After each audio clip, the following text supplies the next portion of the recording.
So what's on the workbench now? This is my brother's Pioneer CT-1250 cassette tape player.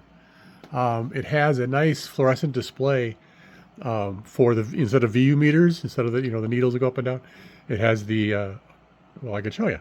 I have my FM radio coming up, so if I wanted to record a tape, then I can go to the source and can't play that too long before I violate a copyright rule. But it's got some issues just with age, right? Here's the parts that I'm going to be putting in.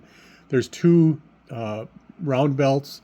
There's a flat belt, which is really nicely shipped in its own little container to make sure that the, it didn't get squished in the packaging. These are the very important ones. These are the pinch rollers, and then spacers to go in front and back on all of these.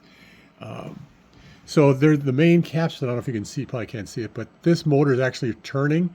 That's a direct drive motor, but the pinch roller has got to be fresh and rubbery in order to transport. There's another pinch roller over here, and then there are those fast forward rewind belts that go in the back. And those age, right? I mean, you can't get a 1970s cassette tape player and expect the belts to last forever. So these parts actually came from Spain, which is interesting. Spain to Germany to the US to my house. But this shouldn't take too long. Most of the work is going to be here. I'm going to steer clear of doing anything over here on the fluorescent display. I did notice one of the last digit here is brighter than the rest. I'm not going to try to mess around with any of that stuff.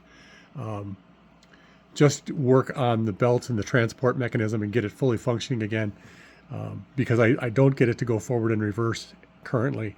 And then it tries to play but stops, like it senses that the tape's not moving and things like that. So, but that's why I'm here. So I'm also going to work on these potentiometers. There's a left and a right. These are two stacked potentiometers, and they were kind of glued together. So I'm slowly working on oiling these so that they move independently.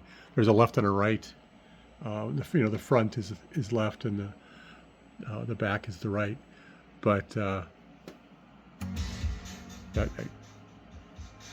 and normally you move them together. You don't really want the left higher than the right, but they should move smoothly, and that's just age. So we'll clean up the pots, anything that rotates toggles like that.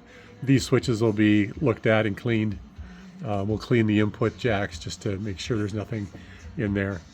But this will come apart shortly, and with the parts that are here, it shouldn't take too long to get this back working. Another project.